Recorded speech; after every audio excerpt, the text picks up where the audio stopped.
Eh bien salut tout le monde et bienvenue pour une toute nouvelle vidéo sur ma chaîne YouTube. Il s'agit d'une nouvelle chronique que je vous fais pour cette année-là. Donc il s'agit d'un bilan global sur le jeu vidéo.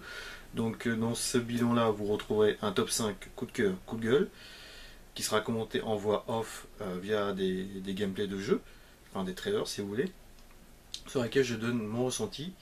Le bilan global en ce qui concerne les constructeurs, les jeux qui sont sortis cette année-là, est-ce que ça a été un bon cru ou pas, et ce que j'attends pour l'année 2016. Donc je vous dis à tout de suite pour tout d'abord un top 5 sur mes coups de cœur et après un top 5 coup de gueule. Donc en cinquième position nous retrouvons Battlefield Hardline. Cet opus est sorti dernièrement en mars 2015. Je l'attendais particulièrement, finalement j'en ressors quand même très déçu. Sa campagne solo n'est pas du tout adepte de ce genre de gameplay à la Battlefield.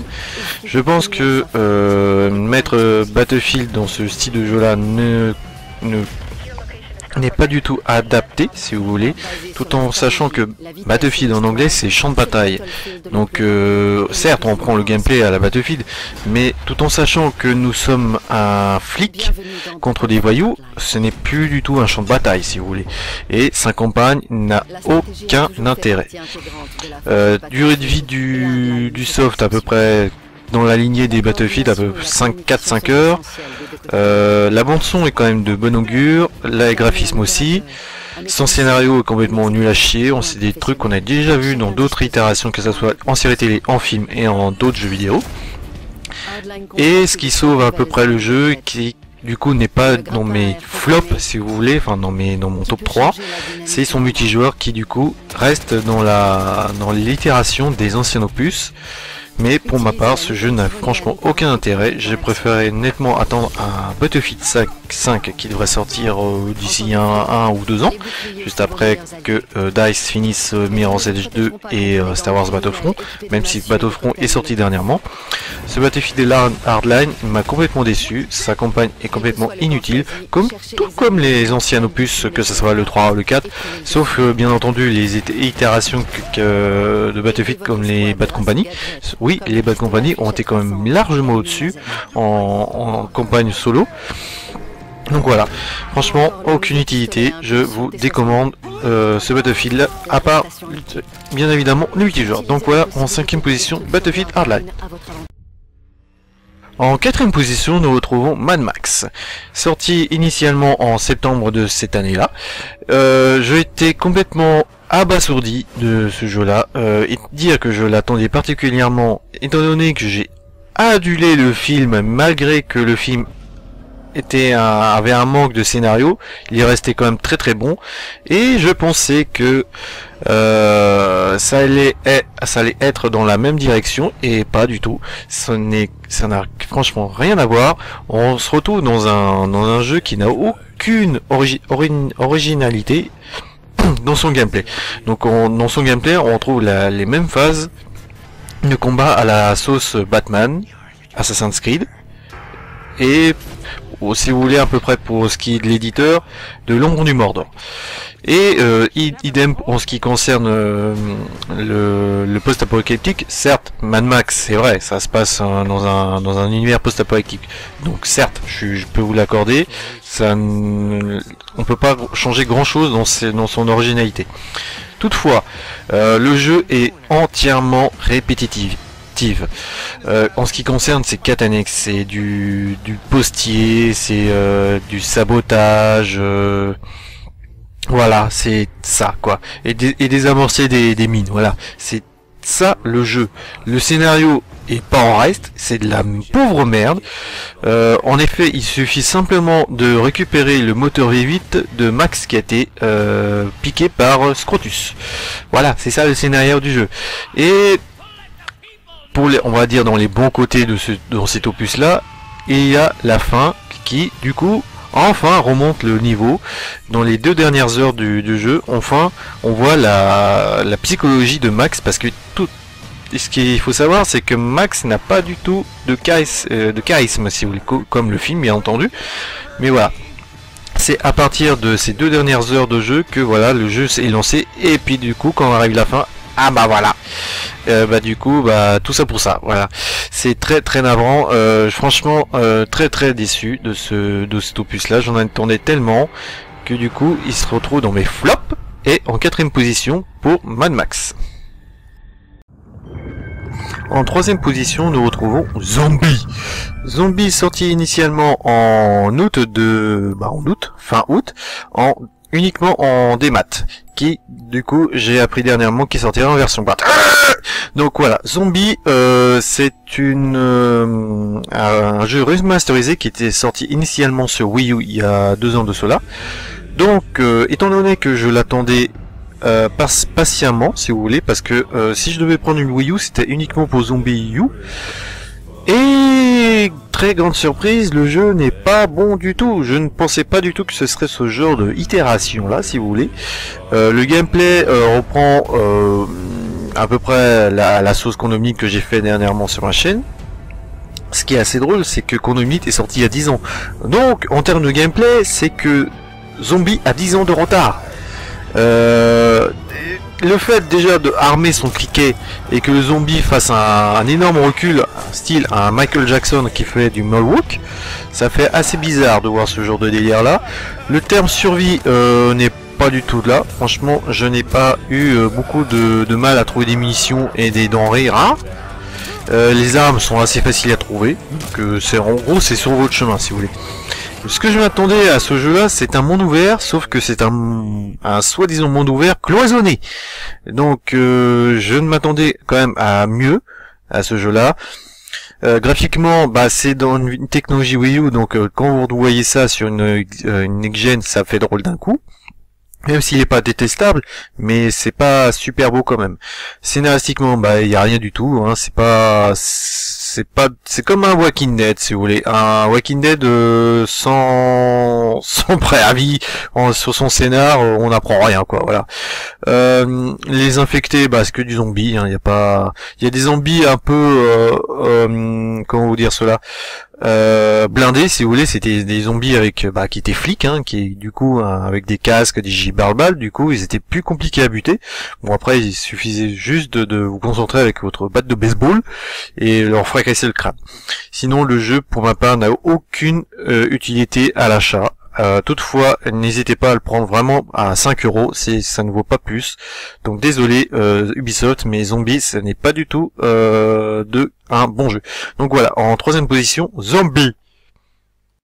En 2ème position, un jeu qui est quasiment passé inaperçu lorsque je l'ai pris et qui m'a laissé vraiment de marbre. Il s'agit de Evolve.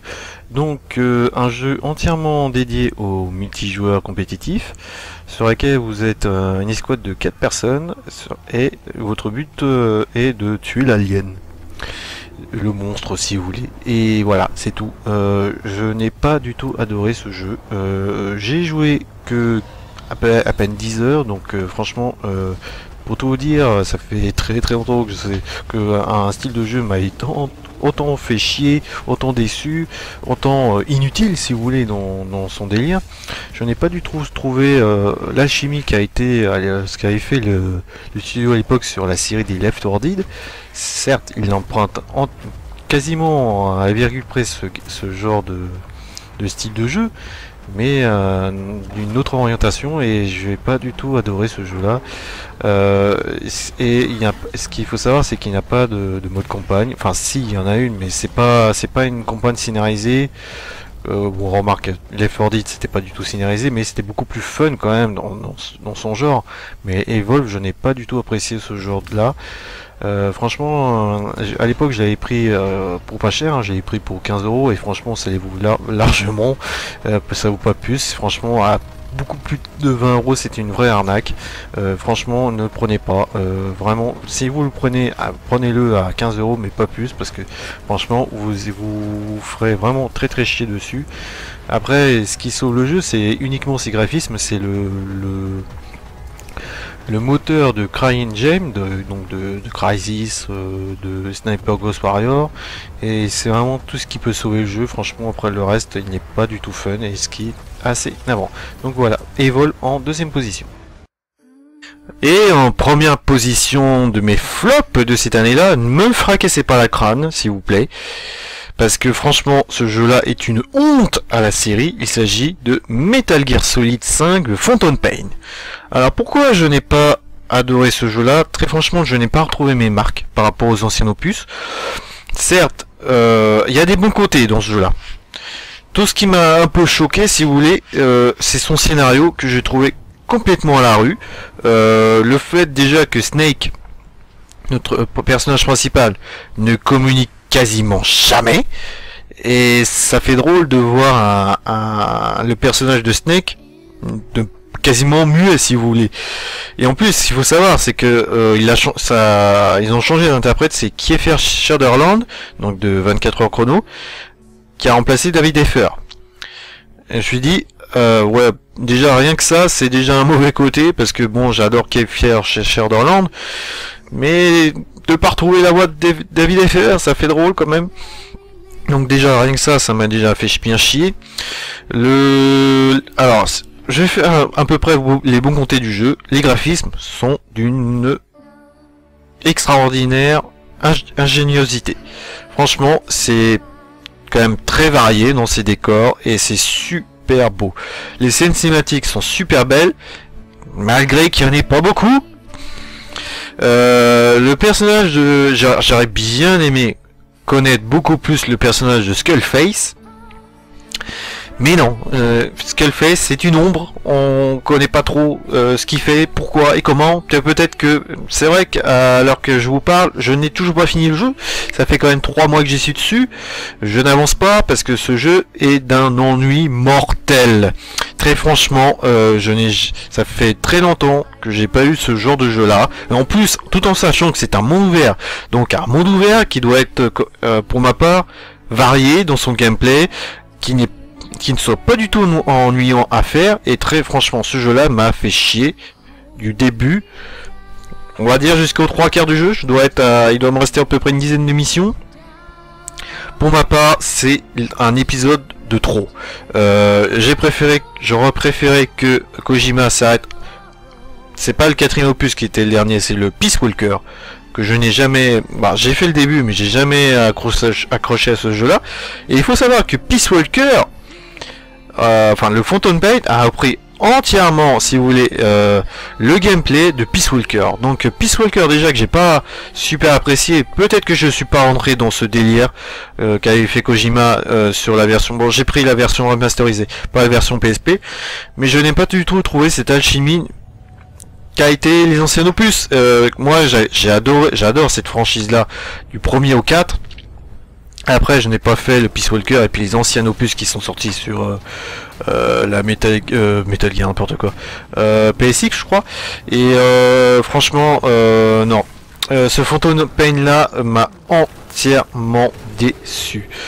Kojima a voulu trop en faire et finalement, ça ne marche pas du tout.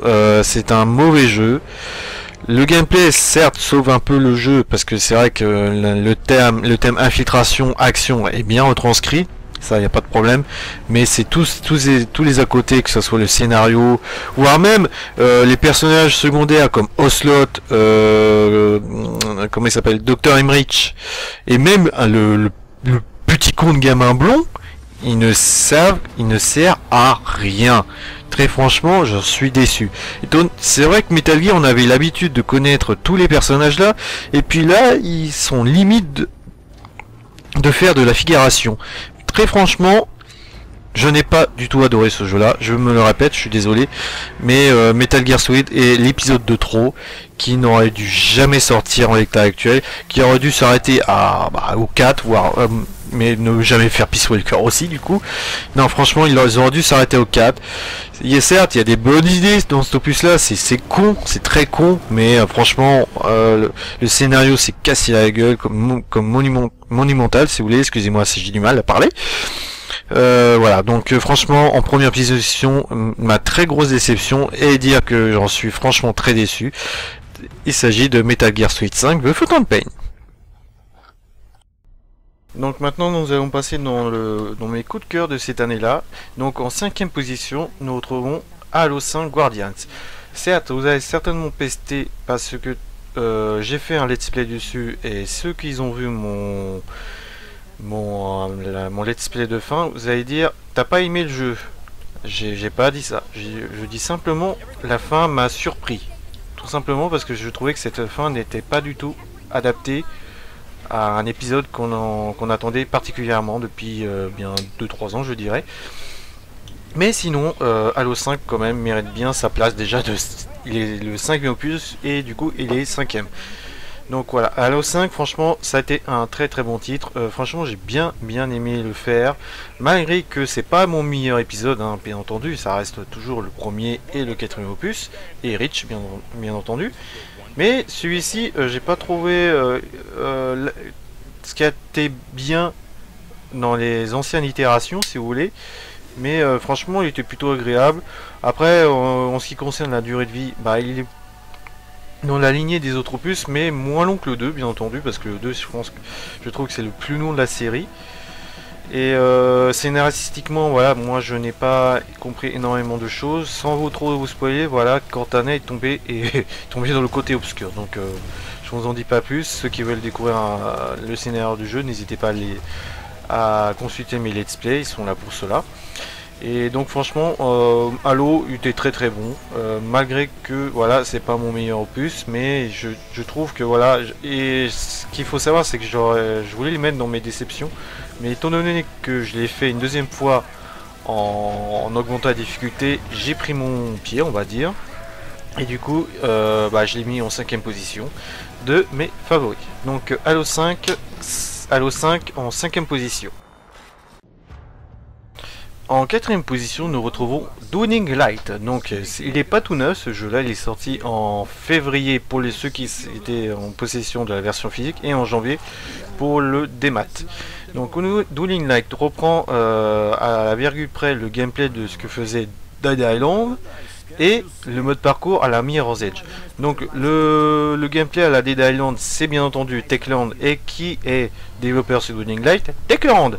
Donc ils reprennent les bonnes habitudes de Dead Island, qui a été franchement un putain de jeu jouissif comme on dit, défourailler du zombie et vas-y voilà. Franchement, Dying Light a été un pur chef-d'œuvre. Beaucoup de personnes ont été déçues de ce titre-là. Moi, j'ai pris un pied fou à le faire. Déjà de grimper de toit en toit, de corde en corde, non, je plaisante. Mais franchement, Dying Light, il était super beau. Le gameplay était aux petits oignons. La durée de vie extraordinairement long. Et dire qu'il y a l'add-on qui va sortir qui s'appelle The Following, qui promet d'être un truc de malade, parce qu'il faut savoir qu'il va y avoir des véhicules dans ce add-on là, et franchement c'est ce qui manquait un peu dans Dying Light. C'est vrai, il y avait pas de phase de véhicules, mais après voilà, c'est un univers voilà qui se fait en mode parcours, donc on saute de partout, on grimpe, voilà. Franchement Dying Light c'était un excellent titre qui était sorti en début d'année, et franchement j'en retiens de très bons souvenirs. Après voilà, il y a des petits à côté, des petits bugs, voilà. Bon, après tout a été réglé en patch si vous voulez, et Dying Light fait partie vraiment des énormes coups de cœur que j'ai eu pour l'instant sur cette génération là. Donc en 4e position, Dying Light. En 3e position, nous retrouvons Rise of the Tomb Raider, donc sorti très récemment. On reprend la même recette qui a été le reboot, sorti il y a 2 ou 3 ans de cela. Et franchement, tout a été bien refait dans cette suite, si vous voulez. Sauf que, voilà, j'ai un avis pour ma part, c'est que j'ai trouvé que c'était une skin du reboot. Donc avec peu de nouveautés. Tout ce qui change, si vous voulez, c'est le scénario et les environnements du jeu qui sont franchement. Par contre, c'est vrai que les environnements, ils sont très variés. On passe de la montagne à la forêt. Voilà, franchement, le tome des décors, c'est vraiment super varié. Après, le gameplay, il reste le même, mais ça reste quand même un putain de bon gameplay. C'est très Uncharted-tisé, si vous voulez. Mais franchement, on retrouve Lady Croft vraiment trop puissante. Après j'ai trouvé qu'elle faisait moins fillette quand même que dans le reboot. Après c'est normal parce que voilà, elle a appris à tuer des gens, elle a appris à survivre et franchement voilà. C'est ce qui était un petit peu le bas qui est blessé dans le reboot. Mais après moi ça me gênait pas particulièrement. Il faut savoir voilà, c'est que on comprend ce qu'elle avait souffert au début. Et après voilà, certes on est un super soldat, un super assassin, parce que c'est vrai que d'ailleurs il y a eu pas mal de gameplay, enfin de phases d'infiltration à la style Assassin's Creed, qui avait pas dans le reboot, mais c'est vrai que dans cette suite là, ça a été dans l'infiltration, ça a été beaucoup plus prononcé. Le petit bas qui blesse, c'est au niveau des IA des ennemis qui sont très cons. Après le fait qu'il n'y ait pas énormément de nouveautés, c'est dommage, mais franchement ça a été pour moi un très bon titre. Malheureusement que je n'ai pas pu vous faire un let's play dessus parce que j'ai enchaîné sur un Cliff Barker Jericho, et là très prochainement je vais faire un jeu sur PS4. Donc franchement Rise of the Tomb Raider c'est un excellent titre, malgré, d'après ce que j'ai entendu, les faibles ventes. 300 000 exemplaires en une semaine, je me dis, sauf en ne comptant pas les versions digitales, bien entendu. 300 000 exemplaires, c'est franchement très bien, parce qu'il faut savoir qu'à côté, il y avait des Star Wars Battlefront, des Call of Duty Black Ops 3, Assassin's Creed et Fallout 4, bien entendu. Donc voilà, faut pas non plus crier au scandale. Rise of the Tomb Raider se vendra sur la durée, comme l'a été le reboot, et il faut attendre pour les fêtes de Noël, et je vous tiendrai au courant lors de mes prochaines vidéos compte rendu pour savoir dans l'état actuel le nombre de ventes, et pour ma part je pense qu'il se vendra à 2 millions d'exemplaires d'ici la fin de l'année. Et c'est c'est un avis que je vous fais, mais franchement il me mérite amplement. Donc voilà, en troisième position, Rise of the Tomb Raider. En deuxième position, nous retrouvons le très réussi Fallout 4. Donc je suis très fan de cette série-là que depuis à peine 2 ans. Donc je n'ai pas, par rapport à d'autres personnes, pas connu énormément la série depuis sa création. Mais j'ai commencé à m'y intéresser que depuis 2 ans. Et cette suite-là, je l'attendais particulièrement avec le premier opus que vous saurez très prochainement. Fallout 4, ça reprend tout ce qui a été bien dans le Fallout 3 et le New Vegas. Malgré que beaucoup de personnes ont été déçues du Fallout 3, moi c'est quand même mon meilleur épisode à l'heure actuelle. Le Fallout New Vegas j'ai bien aimé, mais moins quand même que le 3, parce que Fallout 3 voilà, c'était une découverte, que je ne connaissais pas du tout ce genre de style post-apocalyptique et RPG, voilà. Et Fallout 3 voilà, j'ai regardé de très bons souvenirs, mais quand même beaucoup moins le New Vegas. Donc le quatrième opus est sorti il y a 3 semaines de cela, je dirais. Et franchement, j'en suis à 30 heures de jeu et je prends un pied fou à le faire. Malgré que il y a quelque chose qui me gêne particulièrement, c'est le côté plus orienté action que ce qu'a été le Fallout 3 et New Vegas. Ça m'a dérouté un peu, mais je me dis que voilà, c'est un mal pour un bien, ça reste quand même très bon.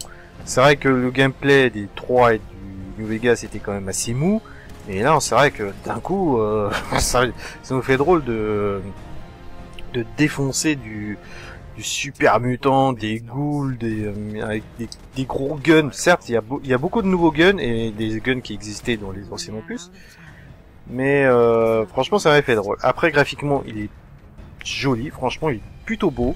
Moi je pensais que ça allait être dans la lignée des anciennes itérations, mais graphiquement il était vraiment très bon. Franchement je suis très étonné. La durée de vie risque d'être assez conséquente. J'en suis, comme je vous le disais au début, à plus de 30 heures de jeu, et j'en ai pas tout vu, et franchement ça promet vraiment de longues sessions sur ce jeu-là. Scénaristiquement, je peux pas trop en parler, bien entendu. Qu'est-ce que je peux vous dire? Le crafting, c'est vrai que c'est une bonne nouveauté qui a été... je me souviens, c'était sur un ancien jeu, c'était Dead Space 3 qui mettait ce système de crafting sur les armes, tout ce que vous voulez. C'est une bonne idée, c'est pas non plus négligeable, mais franchement, voilà. Fallout 4, excusez-moi, mérite franchement sa place de numéro 2, malgré que beaucoup de personnes ont été déçues de cet opus-là, au vu des notes des lecteurs de certains sites de jeux vidéo. Moi, je prends mon pied, c'est tout ce qu'il me faut pour prendre un plaisir fou à découvrir le Wasteland. Franchement, un très très bon titre que je vous conseille absolument de faire pour ceux qui sont fans de RPG. Donc voilà, en deuxième position, Fallout 4, et à très vite pour le premier de ce classement. Et bien en première position, vous l'aurez sans doute deviné, il s'agit de Witcher 3, la traque sauvage. Donc moi qui ai adulé le deuxième opus, et le troisième étant encore énorme comme pas possible, franchement, CD Projekt nous ont fait un truc de malade, que ça soit au niveau de la gigantesque map qui nous était proposée. Franchement, c'est d'une pure beauté, les décors sont super variés, une durée de vie conséquente, à peu près plus de 200 heures de jeu pour le boucler à fond. Et dire que j'en suis à peu près à une 80 ou 90 heures de jeu, je dirais. Et franchement, là, je suis très pressé d'y retourner parce que il me reste vraiment un bon paquet de choses à faire et franchement, j'en suis que pressé de faire la suite des 4 annexes que j'ai laissé en suspens.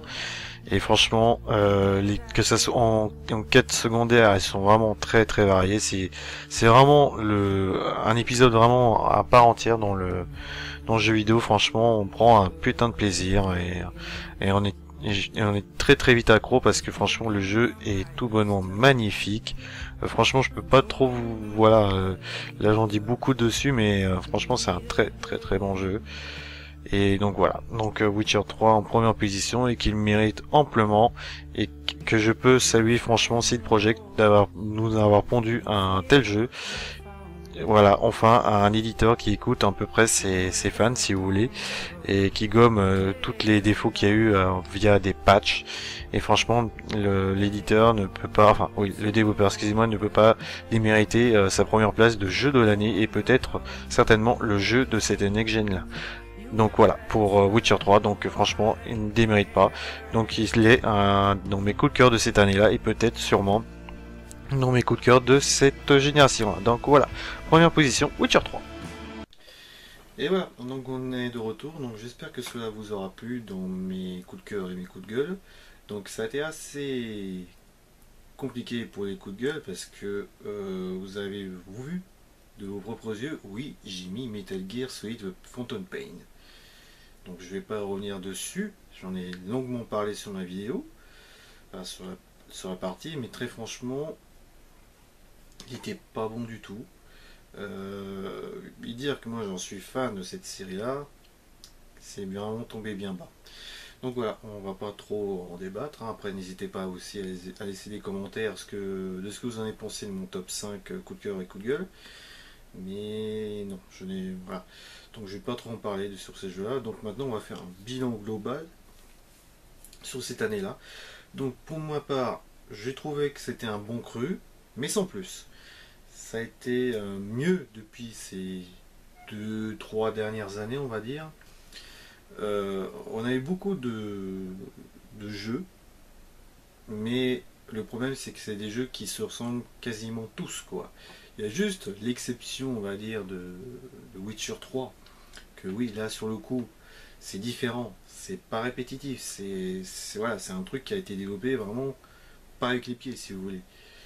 Et franchement là c'était vraiment peut-être le seul jeu pour ma part, voilà, où j'ai vraiment surkiffé, quoi, et sur laquelle je me suis pas fait chier dessus, quoi.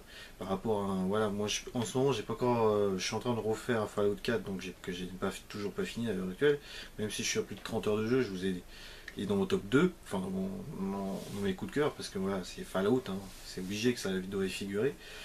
Après vous avez bien entendu Tomb Raider, il était très bon.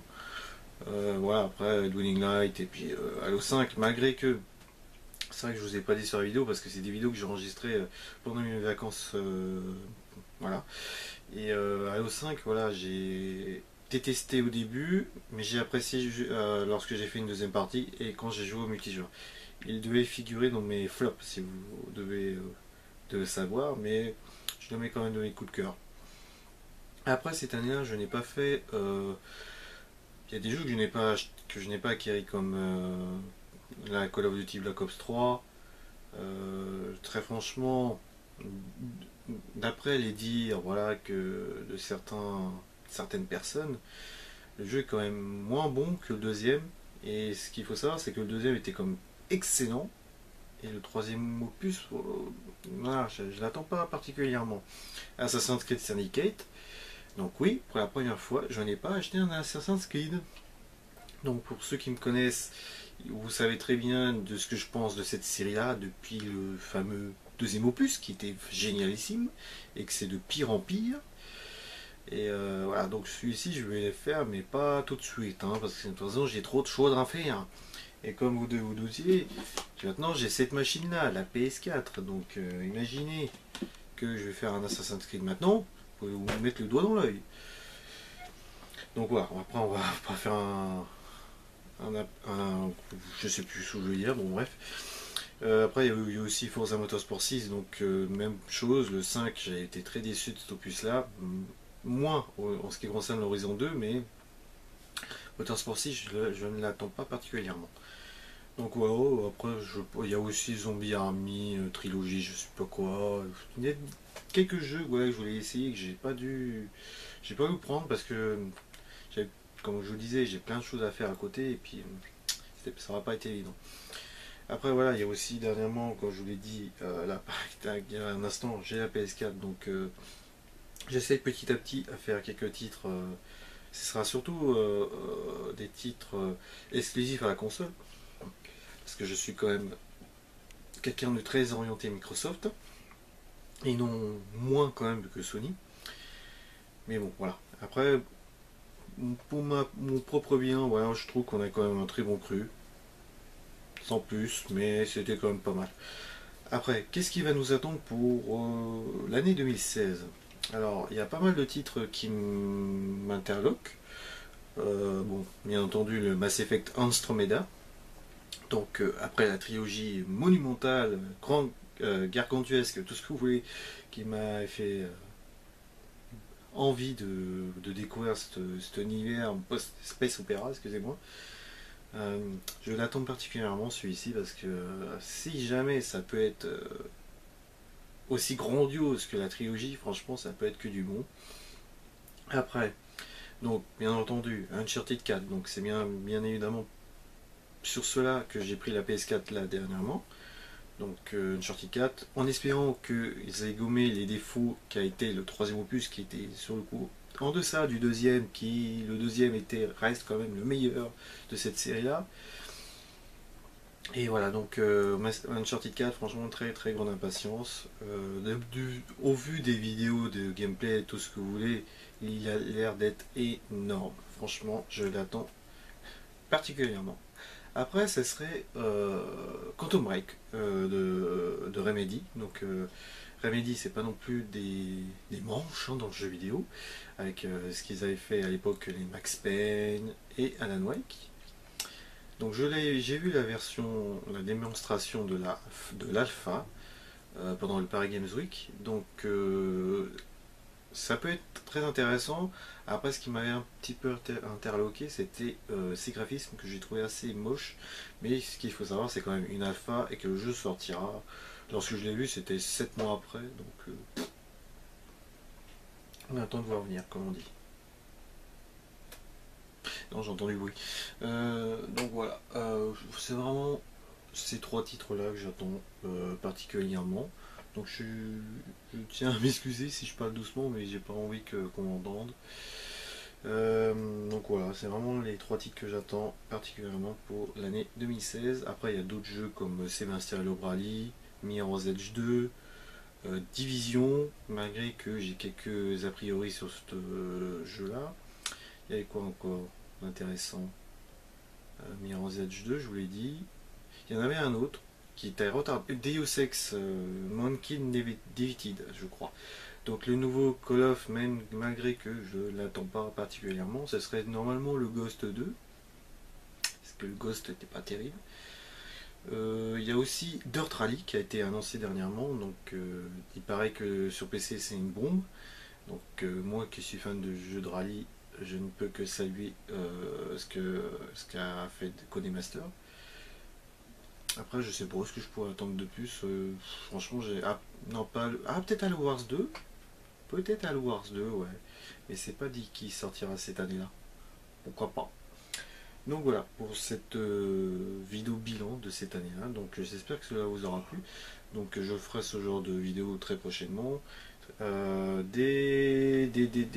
Début janvier, je dirais, je vous ferai un petit récapitulatif, excusez-moi, de ce qui vous attend pour l'année 2016. Donc il risque d'y avoir beaucoup de projets, nouveaux projets qui vont être développés, que je suis en train de faire du montage en ce moment.